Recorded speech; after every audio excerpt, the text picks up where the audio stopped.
ইটাহার থানার অন্তর্গত ৪ নম্বর দুর্গাপুর গ্রাম পঞ্চায়েতের ভাটিন গ্রামের বাসিন্দা আব্দুল মালিকের ছেলে কেউটাল মাদ্রাসার ছাত্র আব্দুল রিয়াজ গত শনিবার দুপুর থেকে নিখোঁজ। মাদ্রাসা সূত্রে জানা গিয়েছে, শনিবার বিকেল ৩টে থেকে ৪টার মধ্যে আব্দুল রিয়াজ মাদ্রাসার শিক্ষক ও কর্তৃপক্ষকে জানান যে তার পরীক্ষা রয়েছে এবং সে বাড়ি যেতে চায়। ছুটি নিয়ে সে বেরিয়ে পড়ে, কিন্তু এখনো পর্যন্ত সে বাড়ি ফেরেনি। নিখোঁজের এই ঘটনায় উদ্বিগ্ন রয়েছে রিয়াজের পরিবার। বিভিন্ন আত্মীয় স্বজনের কাছে খোঁজ নেওয়া হলেও তার কোনো সন্ধান মেলেনি। ফলে শনিবার রাতেই পরিবারের পক্ষ থেকে ইটাহার থানায় লিখিত অভিযোগ দায়ের করা হয়েছে। ইটাহার থানার এক পুলিশ আধিকারিক জানান, আমরা অভিযোগ পেয়েছি, বিষয়টি গুরুত্ব সহকারে দেখা হচ্ছে।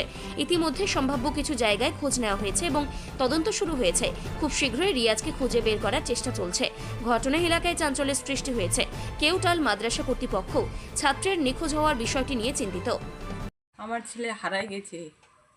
কোথা থেকে হারাইছে? কেউটাল মাদ্রাসা থেকে। কতদিন আগে হারাইছে? শনিবার থেকে।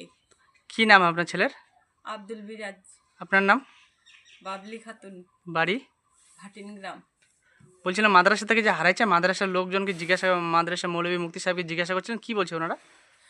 ওনারা জানে না, ওনারা বলছে কতদিন গেছে না গেছে আমরা কিছুই বলতে পারছি না। আমি ওখানে গিয়ে তারপরে জানি পরীক্ষা ৪ তারিখে, পরীক্ষার জন্য আমি আনতে গেছিলাম। তারপরে জানি ওখানে গিয়ে তো আমার বাচ্চা নাই। তারপরে আপনারা খোঁজাখুঁজি করেছিলেন? তারপরে আমরা খোঁজাখুঁজি, আমাকে ওখান থেকে পাঠিয়ে দিল। তারপরে ওর বাবাকে আমি ওখান থেকে ফোন করলাম। ফোন করার পরে ওকে বললাম যে বাচ্চা এখানে নাই। ও বলছে কেন থাকবে না বাচ্চা, আমি কালকেই রাখে দিয়ে আসলাম, এই শুক্রবারে রাখে দিয়ে আসলাম, এখন বাচ্চা কোথায় গেল?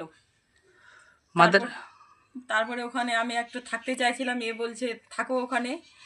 তারপরে যে টোটোওয়ালা গেছিলো আমার মামা হয়, তো ওনাকেও বলছে তো তোমরা চলো রাজবাড়ি ওদিকে, খোঁজাখুঁজি করতে হবে, এখানে টাইমটা লস করলে হবে না। তারপরে আসলাম আমরা। তারপরে ওখান থেকেই খোঁজাখুঁজি চালু হয়েছে। এখন থেকে ওরা কোনো অ্যাকশন নিচ্ছে কি নিচ্ছে না আমি কিছুই বলতে পারছি না। কতদিন হলো হারানোর? শনিবার থেকে হারাই গেছে। এগুলা ওখানে বাচ্চাগুলা বললো আমাকে যে শনিবার থেকে হারাই গেছে। তাহলে প্রায় 7-8 দিন হয়ে যাচ্ছে। হ্যাঁ। মাদ্রাসা থেকে একটা ছেলে হারিয়ে গেছে। কি নাম? আব্দুল বিরাজ। পিতার নাম? আব্দুল মালিক। বাড়ি কোথায়? দুর্লভপুর।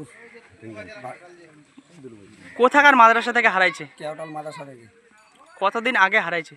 আমি 25 তারিখে ওখানে রেখে এসেছিলাম, আর তারপরে আমি খবর পাইনি।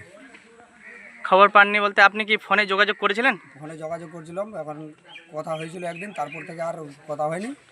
মুক্তি সাহেবের সাথে কথা হয়েছিল, বৃহস্পতিবারে কথা হয়েছে, শুক্রবারও কথা হয়েছে। ওরা বলছে আসেন নিয়ে যাবেন পরীক্ষার জন্য। আমার গার্জেন এখান থেকে যাই দেখছে ওখানে মাদ্রাসা নাই। মাদ্রাসা স্টাফ বলছে আমরা জানি না। আর মাদ্রাসা ছেলে পেলে বলছে ও শনিবার থেকে গায়েব হয়েছে। মানে আপনি যে রেখে আসছিলেন, রেখে আসার কয়দিন পরে মানে আপনাকে ফোন করছিল মাদ্রাসা থেকে? না, কেউ ফোন করেনি, আমি নিজেই ফোন করেছি আনার জন্য।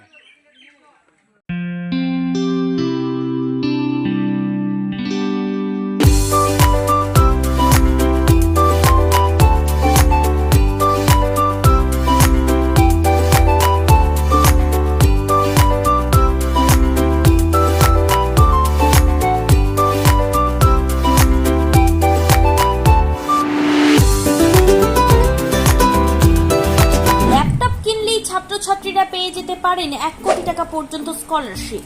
2 লক্ষ থেকে স্কলারশিপের টাকা পাওয়ার সুযোগ। এটা ছাড়াও 25টি গাড়ি জেতার সুযোগ রয়েছে। আছে 48টি মোটর বাইক জেতার সুযোগও। এছাড়াও থাকছে 450টি ইলেকট্রনিক প্রোডাক্ট, যেমন TV, fridge, washing machine, laptop, micro oven, mobile phone সহ অসংখ্য উপহার জেতার সুযোগ। এখানে মাত্র 21,000 টাকা থেকে শুরু করে বিভিন্ন দামের ল্যাপটপ পাওয়া যাচ্ছে। এই সুযোগ সীমিত সময়ের জন্য, তাই আর দেরি না করে আজই চলে আসুন রায়গঞ্জের নেতাজি সুভাষ রোডের হাজারিলাল পেট্রোল পাম্প লাগোয়া রিলায়েন্স ডিজিটাল শোরুমে পুরস্কার জেতার সুযোগ গ্রহণ করুন।